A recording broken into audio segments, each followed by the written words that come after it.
buenos días, un placer estar con vosotros. Para que la audiencia lo sepa, don Ignacio Garriga, secretario general de Vox, que le tenemos ahora mismo con una llamada telefónica. ¿Dónde se encuentra? ¿No estará de vacaciones? Pues no, la verdad que aspirábamos a tener vacaciones después del 23 de julio, pero la urgencia del momento y el momento grave que atraviesa España pues obliga a estar permanentemente conectado, trabajando y dispuesto para, en fin, poder lograr tantas mayorías alternativas podamos conformar en España y devolver la esperanza y la ilusión al conjunto de españoles, como hemos demostrado hace pocos días, pocas horas en Aragón. Aspiramos a hacerlo en Murcia y hacer todo lo posible para evitar que Sánchez se haga con el gobierno de la nación. Y ahora que menciona Aragón, mucho se ha hablado de que Vox parece que ha dejado de ser un partido relevante, o al menos importante o necesario, pero en este caso se está viendo que para el Partido Popular, como bien dicen, ese pacto que acaban de conseguir con Aragón para investir a Jorge Azcón, pues es un partido bien necesario. Bueno, y efectivamente, y sin duda alguna, tras los resultados del 23 de julio, que algunos parece que están permanentemente trabajando para intentar enterrar a nuestra formación política, lejos de eso, nos hemos consolidado como una tercera fuerza a nivel nacional, contando con el apoyo de más de 3 millones de españoles y cogobernando en 4 comunidades autónomas de la mano del Partido Popular, donde estamos evidenciando que votar a Vox es un voto útil. Se está viendo las medidas que se están aprobando, que se están pactando con el Partido Popular, como he dicho, en esas regiones donde gobernamos, en más de 100 ayuntamientos en los que también gobernamos, y se está viendo pues que, en fin, que se está mejorando la sanidad y acabando con el deterioro, por ejemplo, en el Pacto en Aragón, que se está garantizando la libertad educativa y la libertad de elección de centro allá donde estamos pactando con el Partido Popular, que estamos recuperando algo que en 40 años no se había garantizado a las familias españolas, que era poder escolarizar a sus hijos en la lengua común de todos los españoles, como hemos conseguido también en Valencia y en Baleares, y así podría seguir pues extendiéndome un largo rato de esas medidas pues que estamos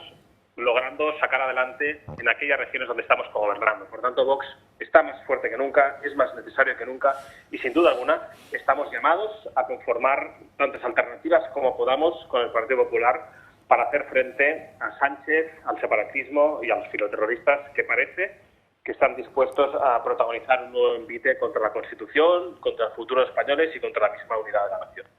Don Ignacio, parece que matar a Vox, en este caso con el paso a un lado de Iván Espinosa de los Monteros, parece que se ha convertido en la nueva consigna, sobre todo de la gran mayoría de los medios de comunicación. No sé cómo reciben esto. Pues la verdad es triste, pero confirma, pues diría la enésima vez, pero ya he perdido la cuenta, de esas campañas orquestadas por parte de los medios de comunicación con tal de crear relatos ficticios de terror, de confabulaciones, de divisiones, de alas que no existen.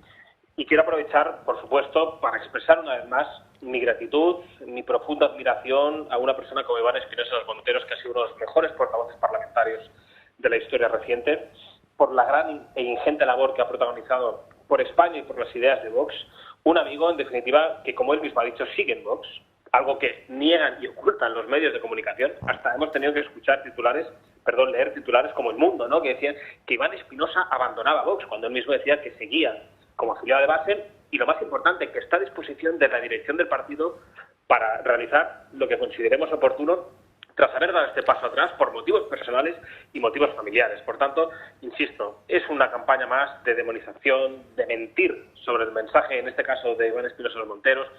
de los planteamientos de Vox, pero sinceramente, que abandonen toda esperanza, porque nosotros no vamos a dar ni un paso atrás en ninguno de los planteamientos que ya defendíamos en nuestra fundación y que seguimos defendiendo a día de hoy y que estamos llamados a seguir sumando allá donde los españoles quieran para conformar esas alternativas que pongan fin a la decadencia, a la falta de libertad y, en definitiva, poner en riesgo la España constitucional, que es el único objetivo que tiene Sánchez y todos sus aliados. Hay mucha gente, señor Garriga, que estos días está preguntando por qué al Partido Popular o al Partido Socialista no se les ha atacado tanto, por ejemplo, con esa purga de líderes. Mario Garcés, que le tengo en la mesa muy bien, podría también responderme a esta pregunta. ¿Por qué a ellos no se les ha atacado tanto y ustedes están siempre en el foco público? Bueno, pues evidentemente desconozco los motivos, sí conozco los motivos que llevan a unos y otros a atacarnos de manera desmedida. Seguramente porque Vox es la única formación política que está rompiendo esos falsos consensos que estaban establecidos o preestablecidos en el panorama político. Vox está atacando a los sindicatos, a la patronal, en reducir ese gasto político improductivo e ineficaz para destinarlo a las verdaderas necesidades de los españoles. Vox está planteando una manera diferente de confrontar al separatismo como nunca antes se había hecho, planteando la necesidad de recuperar competencias, planteando la posibilidad de que los españoles se pronuncien en torno a la posible ilegalización de esos partidos que lo único que tienen es como objetivo destrozar la unidad nacional, pisotear los derechos y las libertades de los españoles. Pero evidentemente es curioso, efectivamente, que Vox, por haber protagonizado una renovación mínima en las listas, porque repito, mínima, no supera la decena de cargos o de candidatos que se han cambiado en las listas. Sin embargo, el Partido Popular, por ejemplo, en Madrid cambió el 75% de sus cabezas de listas y yo no he oído hablar ningún tipo de purgas que haya protagonizado la señora Ayuso, o en su derecho está, solo faltaría, en cómo cambió su Consejo de Gobierno y expulsó, ¿no?, a los liberales como Laschetti, Timmermans o Llamas, y ella sabrá, pero evidentemente es su competencia y solo faltaría. Nadie debe cuestionar las decisiones, en este caso la señora Ayuso, como tampoco debería cuestionar las decisiones que se toman en el seno del Partido Popular. Yo creo que lo que evidencia, sobre todo, es que molesta que Vox defienda lo mismo desde hace 10 años, que Vox defienda lo mismo en cualquier rincón de España, sea donde sea y ante el público que tenga, ¿no? En cualquier caso, nosotros seguimos trabajando con el ánimo intacto y conscientes, como he dicho antes, de que somos fundamentales en el panorama político actual y a la vista está de los pactos a los que hemos llegado con el Partido Popular, con el que estamos gobernando en 4 comunidades autónomas, que van a evidenciar de verdad que el verdadero voto útil es que Vox condicione las políticas y que Vox empuje al Partido Popular a protagonizar esos cambios que por unos motivos u otros pues no han llegado a materializar en los últimos años donde ha tenido capacidad de gobierno. Como le digo, señor Garriga, aquí en Mesa Mi Vera tengo a don Mario Garcés, que hasta ahora ha sido diputado del PP de Huesca y que también pues ha quedado denostado de esas listas del PP. Bueno, yo en primer lugar, a quien tengo una gran estima y admiración personal, con el cual coincidí en el Congreso de los Diputados. Le deseo lo mejor a Mario, que seguro que sé que lo hará allá donde esté, porque evidentemente la política pierde mucho cuando hay personas que dan un paso atrás, como Iván Espinosa Monteros, o como Mario Garcés, o como muchos otros. Yo si me permites, Ignacio, ya sabes que mi reconocimiento político y personal es recíproco, pero voy a contar una anécdota que no sé si te acordarás. Estábamos haciendo campaña vosotros en Lérida y también nosotros el Partido Popular, y me acuerdo que llenasteis una plaza de Lérida cuando tú te presentabas a la Generalitat de Cataluña, ¿no? Me acuerdo que nosotros habíamos puesto la mesa petitoria del voto justo donde estaba la sede del Partido Popular en Lérida y daba la casualidad que vosotros os acercabais. Pasó una cosa que pasó muy desapercibida. Yo entre los míos les dije, voy a acercarme a saludar a Ignacio y a Santi. Oye, son compañeros, tengo aprecio personal por ellos. Yo recuerdo que en aquel momento sufrí gritos de los míos diciendo, ni se te ocurra acercarte a saludar. Me acerqué a saludar, os di un abrazo. Y aquel día, al día siguiente, la portada del diario del Segre era el abrazo que yo le daba a Santi Abascal diciendo las dos derechas están juntas. Lo cierto y seguro, y aquí te quiero manifestar mi agradecimiento como secretario general de Vox, es que gracias por todos los apoyos que estáis prestando a los gobiernos autonómicos, absolutamente a todos. Y que desde luego hay voces que desentonan a veces porque son ingratas. Por lo tanto, gracias, Ignacio, por todo el trabajo que habéis hecho. Ya sabes que te tengo en una gran estima personal y política también. Y también, señor Garriga, don José María Francas, que también le tengo en la mesa. Sí, a ver, yo te quería hacer dos preguntas que no tienen nada que ver, ¿eh?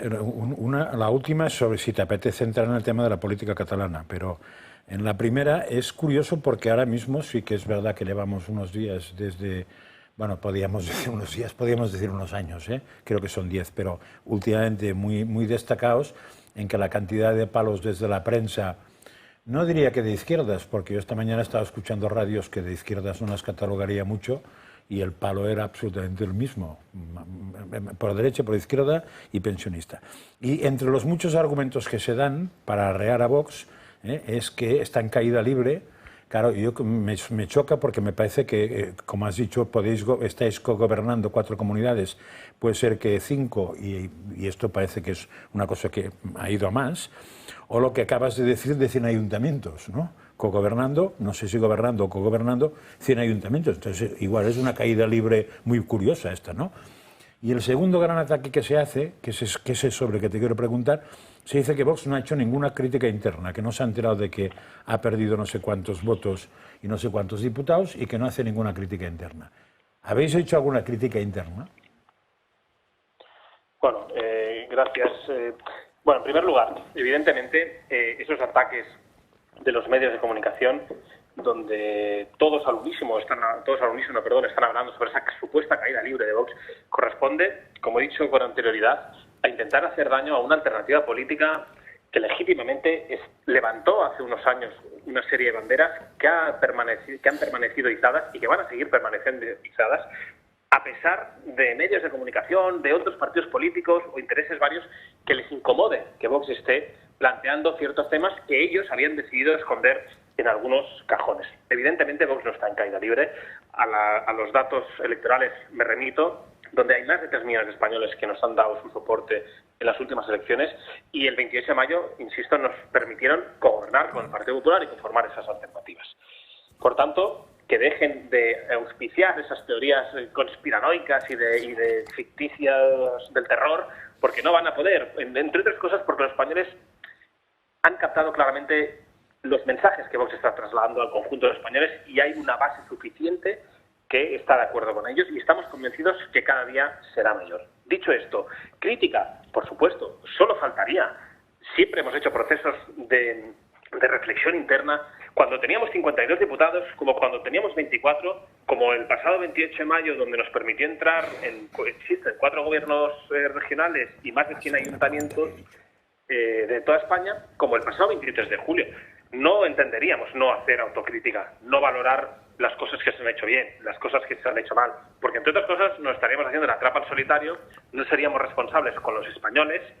y por tanto no podríamos mejorar para conformar esa alternativa que creemos realmente que estamos llamados a conformar con el Partido Popular para recuperar esa España que unos y otros han destrozado y nos han arrebatado. Lo que pasa es que los medios pretenden que nosotros salgamos a dar una rueda de prensa, entiendo, o eso creemos, explicando nuestros errores o los puntos de mejora que nosotros consideremos. Pues mire, no, eso no va a suceder. Y menos teniendo en cuenta que a la primera que pueden, pues nos despellejan, ¿no? En público, en privado, mintiendo, manipulando. Por tanto, claro que hay autocrítica, claro que hay reflexión interna,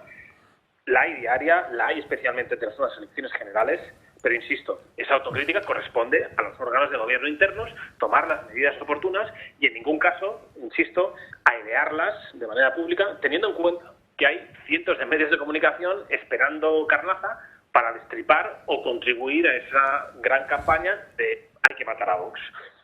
O sea, que no estáis muy dispuestos a haceros un ariquiri en público, me estás diciendo, ¿no? Entonces, vale, nos lo hacen permanentemente a diario. Ya, pero nos lo hacen permanentemente a diario. Diríamos, no es suicidio, es que te ataquen. La pregunta sobre Cataluña es muy fácil, pero claro, se está planteando una cosa muy insólita, que es que en el País Vasco HB y PNV voten lo mismo con Sánchez, y en Cataluña Esquerra Republicana y Junts vote lo mismo al unísono con Sánchez, no para la investidura, sino se supone para una legislatura. Tú, conociendo el percal, ves a Esquerra y Junts persiguiendo, queriendo y votando lo mismo? Pues miren, la situación en Cataluña, como saben, y a pesar de lo que diga Pedro Sánchez en los últimos meses, donde hay una normalidad en Cataluña, es rotundamente falso. En Cataluña sigue sin existir libertad política. En Cataluña se sigue persiguiendo a quien disiente del pensamiento único impuesto por el separatismo con la permisividad del gobierno de la nación, en este caso de Pedro Sánchez, y por tanto en Cataluña sigue habiendo problemas de libertad y problemas de convivencia. Dicho esto, lo que puede hacer Esquerra o Junts, evidentemente, puede ser absolutamente sorprendente, entre otras cosas porque les mueve el mismo interés que Pedro Sánchez, que es mantener sus posaderas en los puestos de poder y poder seguir condicionando la política nacional. Lograron en su momento modificar el Código Penal y soltar a sus amigos delincuentes a la calle. Y estoy convencido de que estarán dispuestos a coincidir en tantas votaciones sean necesarias, siempre y cuando puedan sacar tajada, puedan seguir apuntalando a sus amigos los privilegiados en puestos preferentes y puedan seguir avanzando en su agenda totalitaria del separatismo. Lo que me preocupa, y espero que en ese caso sean declaraciones vacías y que realmente no lleguen a materializarse, son esas declaraciones que algunos dirigentes del Partido Popular han hecho y que reconozco que me han generado mucha preocupación, entre otras cosas, ya no solo como secretario general de Vox, sino como un ciudadano de a pie que reside en Cataluña. Cómo el Partido Popular plantea validar de nuevo a un partido separatista como un interlocutor válido. Es decir, ¿realmente están dispuestos a hablar con un prófugo de la justicia con unas personas que han dicho que lo volverán a hacer, que están pisoteando los derechos y las libertades de miles y miles de familias en Cataluña. Yo creo que ni los catalanes, ni el conjunto de España, ni nuestro sistema constitucional, ni nuestra nación se merecen planteamientos ni siquiera de cara a la galería, como hemos tenido que escuchar estos días. Señor Garriga, tengo dos preguntitas más aquí en la mesa por parte de don José Ramón Riera y de Jorge Sanz, pero os voy a pedir que sean muy breves porque el secretario general de Vox tiene muy poquito tiempo. Muy buenos días, Ignacio. Ya sabes que a mí lo que más me preocupa es el mundo de la economía, con lo cual voy a ir directamente al grano. Después de la salida de Rubén Manso y ahora con la de Iván Espinosa a los Monteros, ¿quién va a ser la cara económica del partido? ¿La habéis tomado ya la decisión? ¿Ya sabéis quién va a ser el que hable de la economía, de la situación económica, de los planes económicos que plantee Vox? Me interesa muchísimo el tema. Bien, evidentemente hay personas sobradamente capaces en el partido en general y en el nuevo grupo parlamentario que se va a conformar en los próximos días. Me va a permitir la reserva, pero lo verán en los próximos días qué perfiles van a ir asumiendo pues la defensa de ciertos planteamientos del partido, pero sin duda alguna que, insisto, hay cuadros perfectamente capacitados para ello y los verán en los próximos días. Y lo más importante de todo, y ese es un mensaje que estamos insistiendo y me gustaría insistir en el día de hoy y en todas las oportunidades que tenga. Las ideas de Vox siguen siendo las mismas desde 2014 hasta 2024, que es reducir el gasto político improductivo e ineficaz, promover una reforma fiscal que acabe con esa asfixia fiscal que lleva promoviendo unos gobiernos y otros, ahogando a las clases medias, a las familias trabajadoras, persiguiendo a los autónomos, a los pequeños y medianos empresarios. En definitiva, que promovamos de una vez por todas una política que dinamice la economía, que genere empleo, que genere estabilidad y que atraiga inversión. Por tanto, eso es lo que va a defender Vox, sea con Iván Espinosa Los Monteros, lamentablemente, y esperemos que temporalmente, pues ahora no lo podremos hacer con él, y sí lo haremos con otras personas, pero insisto que Vox va a seguir defendiendo los mismos planteamientos y aspiramos a hacerlo, evidentemente, con la misma brillantez y la misma elocuencia que Iván, que será difícil, pero que nadie tenga ninguna duda que las mismas ideas van a seguir siendo las que defendió Vox hace unos meses, como las que seguirá defendiendo Vox en los próximos meses y años. Y una última pregunta muy breve por muy parte brevemente de Jorge también, Sanz. señor Garriga, por proyectarnos un poco a futuro, ¿qué tipo de oposición prevén hacer ahora debido a que, bueno, pues por esta merma de diputados que ha habido no van a poder ni presentar recursos de inconstitucionalidad ni mociones de censura, que fueron dos de los principales activos y creo que aciertos también de su oposición anterior? Y una más también breve, ¿qué falta en Murcia o qué opciones de entendimiento hay antes de que haya una repetición electoral? Bueno, pues el tipo de oposición va a ser la misma con la... Uy, se nos ha cortado la llamada. Intentaremos recuperarla si es posible. No, la recuerdo perfectamente, muchas gracias. La oposición, pues lo que decía, va a ser la misma con la salvedad de que evidentemente no podremos presentar recursos ante el Tribunal Constitucional, pero va a ser una oposición absoluta, férrea, que va a seguir poniendo en evidencia esos falsos consensos que han impuesto a la sociedad española, que vamos a seguir reabriendo esos debates que algunos creían cerrados, pero que Vox ha abierto, confrontando al separatismo, que es el gran peligro que tiene España, además del presidente del gobierno, un separatismo que está cada vez más crecido, que ha estado incorporado en la dirección del Estado, e incluso hemos tenido que ver cómo ha sido capaz de modificar el Código Penal, un separatismo que no está más débil que antes de ayer, sino que está más fuerte que antes de ayer, lo único que no está mostrando esa violencia en las calles, pero sí está condicionando y pisoteando la libertad de millones de nuestros compatriotas. Por tanto, oposición parlamentaria absoluta al consenso progresista, a esa ideología woke, a esos falsos consensos, oposición en las calles, llamando a la movilización del conjunto de los españoles cuando sea necesario, y oposición en los tribunales, como hemos demostrado desde nuestra fundación, presentando denuncias o querellas a quien consideremos oportuno y en el momento oportuno. O sea que va a ser total y absoluta,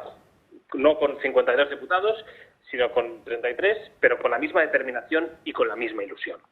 Y con lo que respecta a Murcia, pues lo único que falta es que el señor López Miras pues acepte los resultados y comprenda o entienda que hay compañeros suyos que han estado dispuestos a conformar esas alternativas y que él ha de entender que nuestra confianza fue traicionada, fue quebrada por los sucesos que ya todos bien conocen de cómo él ha gobernado con tránsfugas de Vox, de cómo no cumplió el pacto de investidura, pero a pesar de todo eso nosotros somos conscientes de la importancia del momento, somos conscientes de la responsabilidad que tenemos y seguimos con la mano tendida para conformar esa alternativa que merecen los murcianos, que merece España y que ya estamos llegando al límite, evidentemente, de los tiempos legales, pero que no va a ser por Vox. Nosotros no nos vamos a levantar de la mesa en ningún momento, insisto, conscientes del momento, de la responsabilidad, y lo único que pedimos es